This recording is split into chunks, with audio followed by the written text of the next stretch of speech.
Hello, welcome to Ken studies. CAPF AC economy में previous year में आज हम पार्ट 8 देखेंगे। आज हम 2013 का क्वेश्चन सोल्व करेंगे। इसमें देखो 2013 में इस लास्ट जो 10 इयर्स हम देख रहे हैं, तो 8th पार्ट ये है। इसमें से अब तक जो है highest number of question all years मिला करके हम देखें तो इकोनॉमी में 2013 में हाईएस्ट नंबर ऑफ क्वेश्चन पूछा था। फिर आज के डेट में देखो 2020 में भी अच्छा खासा क्वेश्चन पूछा। तो यू नेवर नो कि किस पार्ट में पूछा जाएगा, बट हमें बेसिक्स जो है वो अंडरस्टैंडिंग होने चाहिए। That's the important thing. First question इसमें कह रहा with reference to India which of the following statements to urbanization is are correct. Urbanization के संबंध में कौन सा कथन जो है सही है। It is a manifestation of economic, social and political progress. Yes, जो आप अर्बन एरिया में जाते हो तो देखो जो एक तरह से माइग्रेशन हो रहा है, माइग्रेशन ही है कि अर्बन एरिया में अधिक से अधिक पीपल जा रहे हैं। क्यों? क्योंकि वहाँ इकोनॉमिक कंडीशन अच्छा है। सोशल सोशल कंडीशन, जैसे गांव में अभी भी बहुत सारे गांव में देखोगे कि रिजिड सोशल स्ट्रक्चर है कि आप अपर कास्ट के लोग के सामने लोअर कास्ट के लोग नहीं बैठ सकते हैं। बहुत सारी चीज़ों को अब ऑलमोस्ट खत्म हो चुका है, लेकिन अभी भी कुछ जगह ऐसा चल रहा है। और बाकी पॉलिटिकल प्रोग्रेस, पॉलिटिकल में भी देखोगे एक समय था कि बहुत सारे लोगों को, जो लोअर लेवल के लोग होते थे जिनके पास पावर नहीं होता, जो लोअर लेवल के लोग होते थे उनको वोटिंग नहीं दिया जाता था। वोट करने के रे तुम यहाँ वोट क्यों करेगा, चल जाओ हम दे देंगे तुम्हारे बदले। अब आज के डेट में ये सारे चीजें नहीं है, लेकिन अर्बनाइजेशन में है। कहीं ना कहीं ये अहम भूमिका निभाता है। ये सारे इन प्रोग्रेस वहाँ मिलता है। तो फर्स्ट सही है। सेकेंड स्टेटमेंट है rapid growth of urban population puts pressure on public utility. यह सही है। जो आप देखोगे कि मुंबई जैसे जगहों में, दिल्ली जैसे जगहों में इतना ज़्यादा पॉपुलेशन प्रेशर हो गया है कि बेसिक कम्युनिटीज़ जो है प्रॉपर तरीका से प्रोवाइड नहीं किया पा जा संभव हो पा रहा है, खास करके झुग्गी झोपड़ियों वाले एरिया में। तो सेकंड सही है। नेक्स्ट है urban sprout encroaching the precious agricultural land. Yes, जो अर्बन होता है, अर्बन एरिया में तो कुछ तो है ऑलरेडी, मान के चलो बंजर जमीन है या उसमें कुछ नहीं हो रहा, लेकिन बहुत सारे एरिया में जो है एग्रीकल्चर हो रहा था। खास करके अब जो टायर 2 और टायर 3 सिटी जो आज की डेट में काफ़ी डेवलप हो रहे हैं, तो जो एग्रीकल्चरल एरिया था उसमें भी आप उसको ये कर रहे हैं, आप अधिक से अधिक उसको इंक्रोच कर करके और ज़मीन पे लैंड बना रहे हैं, स्पोर्ट्स कॉम्प्लेक्स बना रहे हैं, रोड बना रहे हैं, इंफ्रास्ट्रक्चर बना रहे हैं। तो all 1 2 3 are correct. Second statement फिर ग्लोबलाइजेशन पे है। देखो पहले के ईयर में भी हम ग्लोबलाइजेशन पे देख चुके हैं। Which of the following statements related to globalisation is are correct. तो it has resulted in the change of scale in economic activity. यह सही है। ग्लोबलाइजेशन के बाद जो है इकोनॉमिक एक्टिविटी दुनिया में बढ़ी है, क्योंकि बहुत सारे मार्केट उपलब्ध हो गए हैं। आज जो इंडिया में गुड मैन्युफैक्चर किया जा रहा है वो बाहर बिक रहा है, बाहर का गुड जो मैन्युफैक्चर किया जा रहा है वो इंडिया में बिक रहा है। मेक इन इंडिया जैसे प्रोजेक्ट, और ये डिफरेंट कंट्री के लिए वैलिड है। चाइना इनफैक्ट देखोगे ग्लोबल मैन्युफैक्चरिंग हाउस कहा जाता है कि दुनिया का जो मैन्युफैक्चरिंग, जैसे हम मेडिसिन में जो आपके जेनरिक मेडिसिन है उसके एक तरह से मैन्युफैक्चरिंग हाउस कहे जाते हैं। चाइना है मैक्सिमम चीज़ों को जो मैन्युफैक्चरिंग है, सेकेंडरी सेक्टर इसमें काफ़ी स्ट्रांग है। तो ये कहीं ना कहीं इकोनॉमिक एक्टिविटी को बढ़ाया है। End of world war facilitated globalization. Yes, कहीं ना कहीं ग्लोबलाइजेशन जो है वो कोल्ड वार के एंड होने के बाद ये काफ़ी और फैला है। Flow of money in transnational corporation is discourage. No, in fact it is encouraged. ठीक है, तो ये 1 एंड 2 करेक्ट होगा। नेक्स्ट आपका है, ये देखो जो आपका plan and non plan expenditure, तो अभी plan and non plan expenditure खत्म हो गया है। आज के डेट में है रेवेन्यू एक्सपेंडिचर और कैपिटल एक्सपेंडिचर। जो यानी कि प्रेजेंट ईयर में जो एक्सपेंडिचर किया जाता है उसे रेवेन्यू एक्सपेंडिचर कहते हैं, और जो कैपिटल में लॉन्ग टर्म एसेट जनरेशन के लिए या उस ढंग से, तो जो है वो उसको हम कहते हैं कैपिटल। तो कैपिटल में देखो यहाँ interest payment non plan expenditure है। ये प्लानिंग कमीशन इसको रिकमेंड नहीं करेगी ना कि आप अधिक से अधिक पेमेंट में, ये इंटरेस्ट पेमेंट में, मेजर सब्सिडी और पेंशन, ये जो क्या है ये होना ही है। लेकिन ये प्लान में नहीं आते हैं। लोन्स एंड एडवांसेस ये प्लान में आते हैं, क्योंकि इससे जो है ग्रोथ का संभावना होता है। तो जो 1 2 एंड 3 है वो आपके नॉन प्लान एक्सपेंडिचर में ये आते हैं। ठीक है, तो ये आपका हो जाएगा सी। ये लेकिन आज की डेट में प्लान और नॉन प्लान एक्सपेंडिचर नहीं रहा। नेक्स्ट कह रहा है if we deduct grants for creation of capital assets from revenue deficit. तो ऑलरेडी 4 प्रकार के डेफिसिट हैं, तो हम रेवेन्यू डेफिसिट में जो आपके एसेट ये क्रिएशन के लिए, कैपिटल एसेट क्रिएशन के लिए जो स्टेट को फंड देते हैं उसको माइनस करते हैं, तो इफेक्टिव रेवेन्यू डेफिसिट होता है। ये हम पहले आपको पहले के वीडियो में बता चुके हैं डेफिनेशन। नेक्स्ट आपका कह रहा है which one among the following items has maximum weight in wholesale price index in India. तो ये मैन्युफैक्चरर वाला है। देखो प्राइमरी आर्टिकल्स और फूड आइटम्स जो है, फूड आइटम पार्टिकुलरली जो है सीपीआई में ज्यादा है, लेकिन डब्ल्यूपीआई में मैन्युफैक्चर प्रोडक्ट्स का वेटेज ज्यादा है। करा कि which among the following agencies disbursed maximum credit to the agriculture sector in India between 2007 to 2011-12। ये आपका कॉमर्शियल बैंक है। कॉमर्शियल बैंक जो है उसका पेनिट्रेशन सबसे अधिक है। कॉमर्शियल जैसे particularly state bank of India, Punjab national bank, ये सब बैंक का पेनिट्रेशन जो है मैक्सिमम पार्ट में है। तो ये आज के लिए भी वैलिड है कि मैक्सिमम जो है वो आपको कॉमर्शियल बैंक से ही दे रहे हैं। तो ये सी हो गया। नेक्स्ट आपका कह रहा है कि ये इसको थोड़ा सा मॉडिफाई कर लोगे प्रेजेंट कंटेक्स्ट में। Repo rate is the interest rate at which RBI lends to commercial banks for short period. ये फर्स्ट स्टेटमेंट सही है, ठीक है ना। ये तो फर्स्ट स्टेटमेंट आपका ये सही हो गया।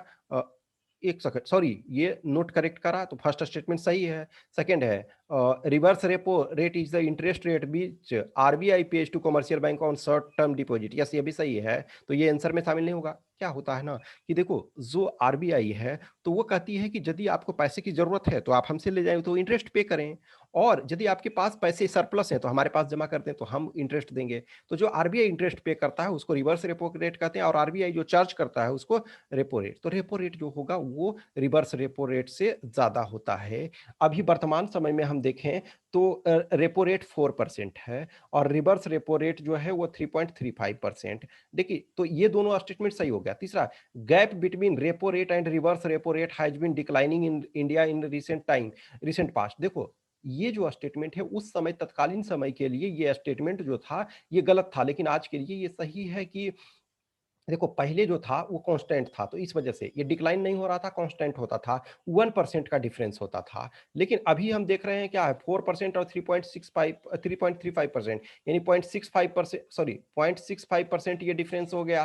तो कहीं ना कहीं ये डिक्लाइन हुआ। तो आज के डेट में ये वाला जो है ये स्टेटमेंट जो है सही है, लेकिन तब जो था वो गलत था, क्योंकि तब जो था 1% का डिफरेंस होता था। तो उस समय के अनुसार सी सही है, लेकिन आज के डेट में ये सब के सब गलत है।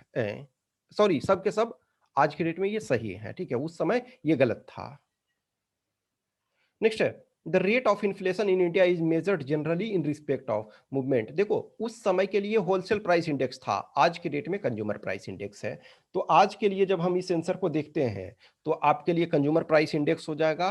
तब के लिए हम देखते हैं जो उस समय क्वेश्चन पूछा गया था 2013 में, 2013 में, तब ये सही था, ठीक है। नेक्स्ट है प्राइवेटाइजेशन। प्राइवेटाइजेशन का मतलब है सेल ऑफ, या आज भी रिलीवेंट है, public enterprises to private sector सही है, disinvestment of public enterprises equity सही है, participation of private sector in management in public sector enterprises ये भी सही है। तो ऑल ऑफ द अबव हो जाएगा।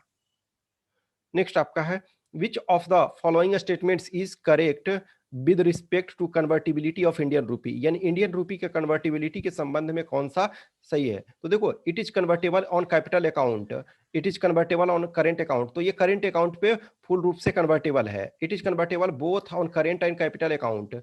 अब देखो यदि हम देखते हैं कि परिवर्तनीयता के संबंध में, तो कैपिटल अकाउंट में अब देखा जाए तो कैपिटल अकाउंट में पार्शियल कन्वर्टिबिलिटी है। पार्शियल कन्वर्टिबिलिटी का मतलब है कि आपके पास लिमिट लगाया गया है। करेंट अकाउंट में फुली कन्वर्टेबल है।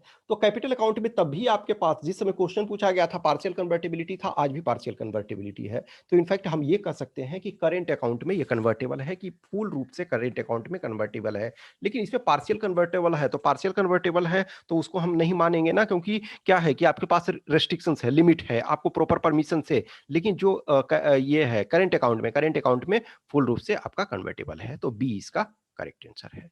नेक्स्ट है government of India refers to the absolute poverty line in terms of. तो पॉवर्टी लाइन जो होता है हाउस होल्ड कंजम्पशन पे होता है, कि कोई भी हाउस होल्ड कितना कंज्यूम कर रहा है, जो मिनिमम बेसिक कंजम्पशन हो रहा है या नहीं उस पर डिपेंड करता है। तो बी इसका सही आंसर है। नेक्स्ट देखो पेट्रोल और प्राइस जो है 100+ क्रॉस कर गया है, तो इसमें क्या क्या कंपोनेंट होता है, ये आज भी रिलेवेंट है ये क्वेश्चन। तो fuel component, custom duty, excise duty, sales VAT और डीलर्स कमीशन। अब देखो सेल्स बैट इस वजह से इसमें है कि ये जो है पेट्रोलियम प्राइस है जो आपका जीएसटी में नहीं है। यदि जीएसटी में होता तब ये वाला स्पेशल नहीं होता, लेकिन चूंकि इसको जीएसटी से आउटसाइड रखा गया तो फ्यूल कंपोनेंट है, कस्टम ड्यूटी है, एक्साइज ड्यूटी है, सेल्स वैट है और डीलर्स कमीशन। देखो कस्टम ड्यूटी फ्यूल कंपोनेंट जो हम इंटरनेशनल प्राइस में फ्यूल का प्राइस है वो, और कस्टम ड्यूटी जो फॉरेन से यहाँ आ रहा है तो कस्टम ड्यूटी लग रहा है, एक्साइज ड्यूटी मैन्युफैक्चरिंग में लग रहा है यानी कि रिफाइनिंग में लग रहा है, इसमें मैन्युफैक्चरिंग का मतलब रिफाइन, और सेल्स वैट जो है स्टेट गवर्नमेंट उस पर लगा रही है, और डीलर्स कमीशन जो पेट्रोल पंप खोले हुए हैं। तो ए इसका करेक्ट आंसर हो जाएगा। नेक्स्ट का रहा है कि कंसीडर द फॉलोइंग स्टेटमेंट्स। तो देखो ये आज भी रिलेवेंट है, ये क्वेश्चन आज भी सही है। Employment growth in India in the second half of first decade, तो हम इधर वाले भी को भी कहते हैं, ये सेकेंड डेकेड के संबंध में भी कहते हैं, तो रिलेटिवली मोडेस्ट है यानी अपेक्षाकृत धीमी है, तो ये आज के डेट में भी सही है। There was lower level force participation rate across all age during this period, तो ये भी सही है, तो सी इसका सही है, आज भी ये रिलेवेंट है। नेक्स्ट कह रहा है कि which one among the following sectors in India has the highest share of employment, agriculture and allied activity, आज भी सही है, आज के केस में भी सही है। नेक्स्ट आपका है ह्यूमन डेवलपमेंट रिपोर्ट 2013, तो इसको प्रेजेंट कंटेक्स्ट में देखना, तो पीस एंड सिक्योरिटी इसमें शामिल नहीं था। नेक्स्ट कह रहा इन ऑर्डर टू प्रोवाइड देखो pension to workers of the unorganized sector which one of the following schemes has been launched by government, तो ये था स्वावलंबन। स्वावलंबन उस समय के लिए ये रिलेवेंट था, आज के डेट में इसका कोई मतलब नहीं है। नेक्स्ट कह रहा है कि which of the following is the latest nation to join, तो देखो इसमें अभी अभी के केस में ये कर दो। देखो तत्कालीन समय में जब वो था तो ताजिकिस्तान था, अभी जो है अफगानिस्तान है, लास्ट जो है ये अफगानिस्तान। अफगानिस्तान 2016 के बाद किसी कंट्री ने ये ज्वाइन नहीं किया, टोटल 164 कंट्री है डब्ल्यूटीओ में, तो आपको अफगानिस्तान है लास्ट जो 2016 में ये ज्वाइन किया है, तो इसका आपका कोई इसमें से नहीं है, तब ताजिकिस्तान था, लेकिन हमें लेटेस्ट देखना है तो वह नेक्स्ट, ये क्वेश्चन आपको रिमूव कर दिया गया था, अब आज के डेट में इसका भी रिलेवेंस नहीं है।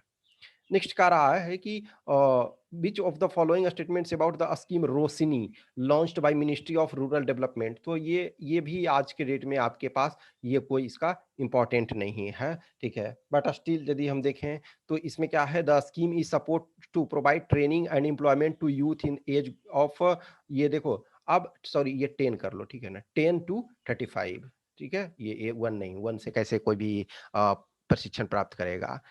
50% of the beneficiaries of the scheme will be women, सही है। It is a % central government funded scheme, no, इसमें था ये सेंट्रली स्पॉन्सर्ड स्कीम था, यानी सेंट्रल गवर्नमेंट भी करेगी और स्टेट गवर्नमेंट भी इसमें प्रोवाइड कराएगी, तो 1 and 2 हो जाता। नेक्स्ट है गवर्नमेंट ऑफ इंडिया ऑन 12 जून 2013, ये आज के डेट में ये भी रिलेवेंस नहीं है, ठीक है, तो कह रहा है कि which of the following statement is not correct, तो it was done in order to increase the inflow of overseas capital, सही है। It will strengthen value of rupee, सही है। Foreign institutional investor registered to SEBI are only eligible for investment in the enhanced limit, सही है। The investment can be made in all categories of investment across the board, no, ये limited था, ये आपका जो security में ही ये करना था, यानी कि शेयर मार्केट में ही, हर फील्ड में नहीं इन्वेस्ट कर सकते थे, तो ये हो गया। नेक्स्ट आपका कह रहा है कि ये भी आपका करेंट में है, तो इसका अभी कोई मतलब नहीं है, लेकिन कह रहा है कि central board of direct taxes CBDT in June 2013 has specified a value for the cost inflation index. Cost inflation index का मतलब है ना कि जो कॉस्ट प्रॉपर तरीका से बढ़ रहा है लिविंग एक्सपेंडिचर वगैरह का, उसके आधार पे उसको इन्फ्लेशन को ये काउंट करना, तो there has been a rise in cost inflation index over the year 2013, सही था। The cost inflation index helps in reducing the inflationary gap, thereby reducing the long term capital gain tax payout for a taxpayer, यानी कि long term में जो है inflation यदि उस अनुसार कम होगा, तो जैसे जो आप देखोगे ना कि जो रघुराम राजन ने अपने बुक लिखा था I do what I do, तो उस बुक में इस चीज का ये किया कि कोई भी जैसे इंटरेस्ट रेट कम होता है तो नॉमिनल टर्म में तो कम मिलता, मान के चलो आपको 8% मिल रहा था, अब गवर्नमेंट 7% इंटरेस्ट रेट कर दी, तो आप हल्ला मचाने लगोगे कि 7% इंटरेस्ट रेट हो गया, लेकिन एक्चुअल में यदि इन्फ्लेशन कम हो रहा है तो ये बेनिफिट है, तो ये आपका भी ये भी सही था। लास्ट क्वेश्चन, फॉर द ये भी करंट में इनफैक्ट मोर और लेस जो है ये सही है, करंट में सही है। करा कि फॉर द 3 इयर्स आफ्टर इतना annual budget in India there was practically no increase in tax to GDP ratio, ये भी आज भी एक तरह से सही है। At the same time government expenditure jumped noticeably, yes सही है। तो ये सही है, लेकिन इसके कारण ये कारण नहीं हो रहा ना, तो एक्सप्लेनेशन सही नहीं है, तो बी है। तो ये 22 क्वेश्चन हो गए। देखो जो बहुत सारे जो करंट उस समय के थे, कुछ करंट आज भी रिलेवेंट है, तो उसको उस अनुसार देखना है, ठीक है। I hope you like this video. अच्छा लगता है तो लाइक करें, कमेंट करें, अपने दोस्तों के साथ शेयर करें। और अब 2 वीडियो और बचे हैं 2 इयर्स के, तो मैं जल्दी ही उसको 2 दिन में समाप्त कर दूँगा, तो फिर आपका ये हो जाएगा। ऑलरेडी सारे किए गए हैं, और जो आपके 2500 क्वेश्चन वाले प्रोग्राम चल रहे हैं, उसमें जो भी जॉइन किए हुए हैं, तो वो तो प्रॉपर उनका प्रैक्टिस हो ही रहा है। और आप लोग जो जॉइन नहीं किए हुए हैं, 25 क्वेश्चन वाला आपको मिल ही रहा है, उसको रेगुलर वर्क करें। Okay, thank you.